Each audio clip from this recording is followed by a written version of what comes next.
Hello दोस्तों, स्वागत है आपका आपके अपने चैनल अमेजिंग फैक्ट्स में। दोस्तों, जब हमारे साथ ऐसा होता है कि ना हमारे हाथ हो ना हमारे पैर हो, तो हम बहुत टूट जाते हैं, हमारे दिल बहुत टूट जाता है, हमारी हिम्मत टूट जाती है। जिंदगी जीने के लिए जरूरी काम नहीं कर पाते हैं। उन लोगों के बारे में सोचिए जिनके साथ ऐसा होता है, लेकिन फिर भी उनमें से ही कुछ लोग हिम्मत नहीं हारते और वो लोग अपनी मेहनत और लगन से दुनिया में शिखर पर पहुंचते हैं। दोस्तों, आज की वीडियो में हम दुनिया के 10 दिव्यांग लोगों के बारे में बात करेंगे, जिन्होंने अपने शरीर की कमियों को नजरअंदाज करते हुए, उनसे लड़ते हुए जिंदगी में सफलता पाई है।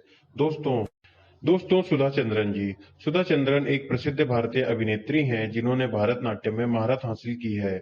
जब वो 3 साल की थी तभी से उनको डांस में दिलचस्पी थी और तभी से वे भारतनाट्यम की प्रैक्टिस कर रही थी। लेकिन एक दिन जब वे बस से घर आ रही थी, तब उनका बस से एक्सीडेंट हो गया और इस दुर्घटना में उनका एक पैर चला गया। तब वे सिर्फ 16 साल की थी।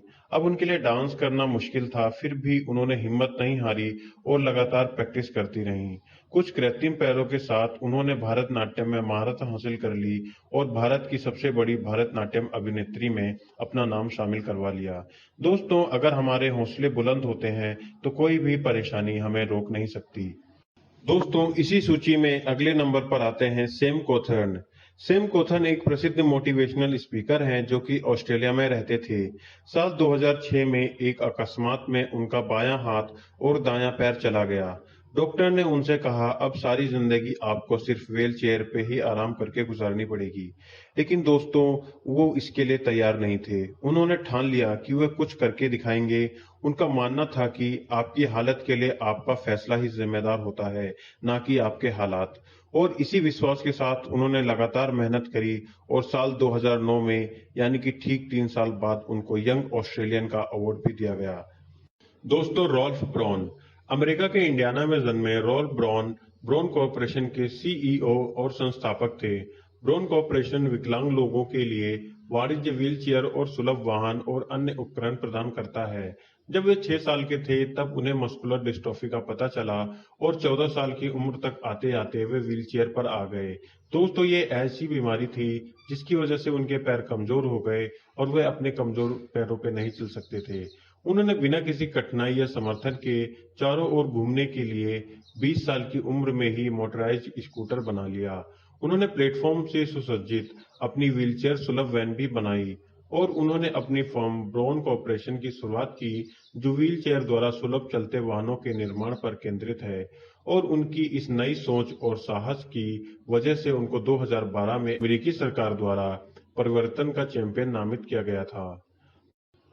दोस्तों, अरुणिमा सिन्हा। अरुणिमा सिन्हा भारत की एक ऐसी महिला हैं जो दूसरी महिलाओं के लिए बहुत ही प्रेरणावान और बहुत ही साहस का प्रतीक है। माउंट एवरेस्ट पर चढ़ने वाली अरुणिमा सिन्हा दुनिया और भारत की पहली महिला हैं। वह एक राष्ट्रीय स्तर की वॉलीबॉल खिलाड़ी भी हैं। एक बार ट्रेन से सफर करते वक्त कुछ बदमाशों ने उनकी सोने की चैन छीनने की कोशिश की और जब इन्होंने इसका विरोध किया तो उन लोगों ने इनको ट्रेन से नीचे फेंक दिया, जिस कारण उनके ऊपर से 49 ट्रेनें गुजरती रहीं, जिसकी वजह से उनके पांव की सारी हड्डियां कुचल गईं और हड्डियों को एक साथ पकड़ने के लिए घुटने में एक रॉड डाली गई। बहादुर लड़की अरुणिमा सिन्हा की साहस की कहानी तब शुरू हुई जब उन्होंने माउंट एवरेस्ट पर चढ़ने का फैसला किया। लेकिन उनके इस निर्णय का उपहास किया गया था क्योंकि उनके पैर चले गए थे। उसकी कहानी मीडिया में सनसनी बन गई और वह आलोचना और अफवाहों का बलि का बकरा बन गई। पर वह ऐसा करने के लिए दृढ़ थी, जो असंभव लग रहा था। उन्होंने अपने दृढ़ संकल्प, प्रशिक्षण और इच्छा शक्ति के साथ उन्होंने पृथ्वी की सबसे ऊंची चोटी पर विजय प्राप्त की, जो कि उच्च फिटनेस स्तर वाले लोगों के लिए भी एक मुश्किल का काम होता है। उनका यह मानना था कि असफलता तब नहीं होती जब हम अपने लक्ष्य को प्राप्त करने के नाकाम हो जाते हैं। ऐसा तब होता है जब हमारे पास पर्याप्त लक्ष्य ही नहीं होते। क्रिस्टोफर रीव। दोस्तों, क्रिस्टोफर रीव को कौन नहीं जानता। वह एक अमेरिकी अभिनेता, निर्देशक, फिल्म निर्माता और कार्यकर्ता थे और विकलांग लोगों में से एक थे। दोस्तों, वे अपनी मूवी सुपरमैन की वजह से काफी फेमस थे। दोस्तों, वे रियल लाइफ सुपरमैन के साथ साथ रियल लाइफ सुपरमैन भी थे। 1995 में एक फिल्म की शूटिंग के समय वह एक घोड़े से नीचे गिर गए और जब गिरे तो वह अपनी गर्दन के बल गिरे, जिस वजह से उनकी गर्दन टूट गई और वे पैरालाइज्ड हो गए। लेकिन अपने परिवार के प्यार और समर्थन और अपने दृढ़ संकल्प के साथ उन्होंने ठीक होने का फैसला किया। वह इजराइल चले गए, जहां उस वक्त स्टेम सेल अनुसंधान और रीढ़ की हड्डी की चोटों के लिए बहुत अच्छी सुविधाएं थी। इजराइल यात्रा करने और रोगियों से मिलने के बाद उन्होंने रीढ़ की हड्डी की चोटों के बारे में दुनिया को सूचित करने के लिए अपने नाम का उपयोग करने का फैसला किया। विकलांगों के लिए उनके व्यापक काम के लिए उन्हें अमेरिकन पैरालिसिस एसोसिएशन के अध्यक्ष और विकलांगता पर राष्ट्रीय संगठन के उपाध्यक्ष के रूप में चुना गया था।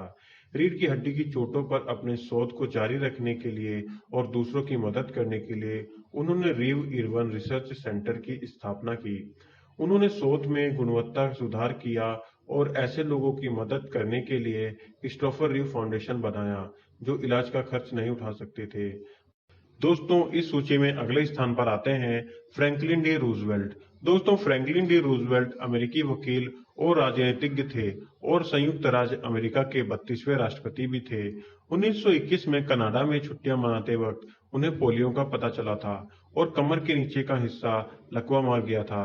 इसके चलते उनको राजनीति से निकलने का फैसला लेना पड़ा, लेकिन उन्होंने हिम्मत नहीं हारी और अपने दृढ़ मनोबल से लगातार मेहनत की और उन्होंने राजनीति में वापसी की, जिसकी वजह से अमेरिका के लोगों ने उनको राष्ट्रपति के रूप में चुना।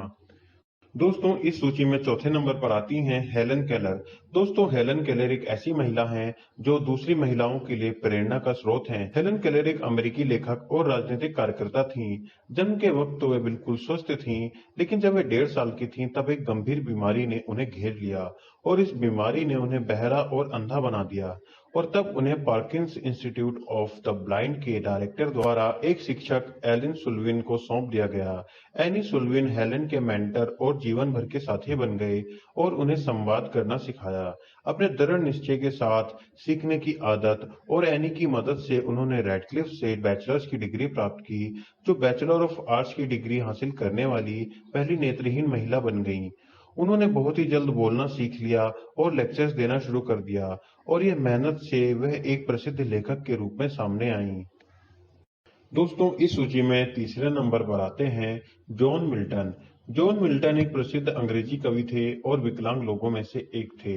दोस्तों, जॉन मिल्टन की आंखों की रोशनी दिन प्रतिदिन कम हो रही थी, लेकिन 1654 में वह पूरी तरह अंधे हो गए। इसके बावजूद भी उन्होंने हिम्मत नहीं हारी और राजनीति पर मजबूत विचार रखे। इसी के साथ उन्होंने भाषण में स्वतंत्रता की वकालत की और एक प्रसिद्ध कवि के रूप में दुनिया के सामने आए। दोस्तों, स्टीफन हॉकिंग। स्टीफन हॉकिंग को कौन नहीं जानता। वह एक वर्ल्ड फेमस फिजिसिस्ट और लेखक हैं। उनके प्रसिद्ध कार्यों और थीसिस में ब्लैक होल, कई दुनिया की व्याख्या, ब्रह्मांड विज्ञान, गुरुत्वाकर्षण तरंगे, क्वांटम थ्योरी और सामान्य सापेक्षता के क्षेत्र शामिल हैं। वह एमायोट्रोफिक लेटरल नामक एक दुर्लभ स्थिति से पीड़ित थे, जिसके चलते वे विकलांग हो गए। इसके बावजूद भी उनकी लगन और साहस की वजह से उन्होंने अल्बर्ट आइंस्टाइन अवार्ड जीत लिया था। दोस्तों, वैसे तो सभी की जिंदगी में कोई ना कोई मुश्किलें जरूर होती हैं, कोई ना कोई ऐसी सिचुएशन होती है जिससे उन्हें लगता है कि उनकी जिंदगी सबसे बेकार है, उनकी लाइफ सबसे बेकार है। उन्हें ऐसा फील होने लगता है जैसे कि पूरी दुनिया में सबसे दुखी व्यक्ति वही हैं। लेकिन दोस्तों, जब आपको कभी ऐसा फील हो तो आप इन लोगों के बारे में सोचिए, जिन्होंने विकलांगता होने के बाद भी दुनिया में कितना नाम कमाया और आज लोग इनको याद करते हैं। दोस्तों, कभी भी अपने आप को कमजोर नहीं समझना चाहिए। अपनी जिंदगी में जो भी परेशानियां हैं उनके साथ हमें लड़ना चाहिए और उनसे आगे लड़कर हमें सफलता की ओर बढ़ना चाहिए। दोस्तों, आपको ये वीडियो कैसी लगी कमेंट करके जरूर बताइएगा। दोस्तों, हमारे साथ बने रहिए और हमारे चैनल को सब्सक्राइब कीजिए ताकि ऐसे ही रोचक, रहस्यमयी और मोटिवेशनल वीडियो आप तक सबसे पहले पहुंचे। दोस्तों, मिलते हैं अगली वीडियो में। तब तक के लिए नमस्कार। जय हिंद।